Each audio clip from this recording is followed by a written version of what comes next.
संवाद चिमुकल्यांशी या विशेष उपक्रमाअंतर्गत आदिवासी विकास मंत्री प्राध्यापक डॉक्टर अशोक उईके यांनी यवतमाळ जिल्ह्यातील बोटोनी येथील शासकीय आश्रमशाळेत मुक्काम केले। विद्यार्थ्यांशी संवाद साधत त्यांनी आश्रमशाळेतील सोयी सुविधांची पाहणी केली। गुणवत्तापूर्ण शिक्षण आणि मुलांना सर्वोत्तम सुविधा मिळाव्यात यासाठी त्यांनी आश्वासन दिले आहेत।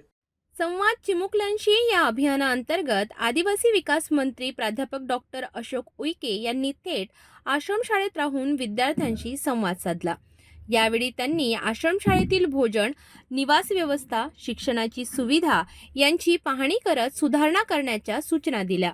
त्यांनी सांगितले की राज्यातील सर्व शासकीय आश्रमशाळा शैक्षणिक गुणवत्तेने समृद्ध होतील, तसेच आदिवासी विभाग हा नागरिकांना सर्वोत्तम सुविधा देणारा विभाग बनेल असा विश्वास त्यांनी व्यक्त केला।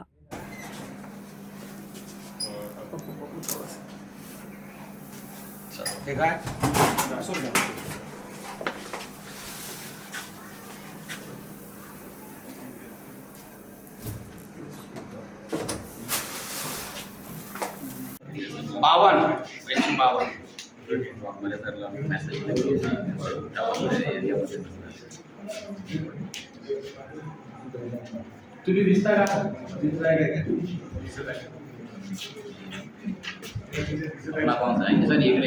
आदिवासी विद्यार्थ्यांच्या शिक्षण आणि विकासासाठी सरकार ठोस पावले उचलत आहेत। मंत्री अशोक उईके यांच्या या दौऱ्यामुळे विद्यार्थ्यांच्या समस्या जाणून घेतल्या।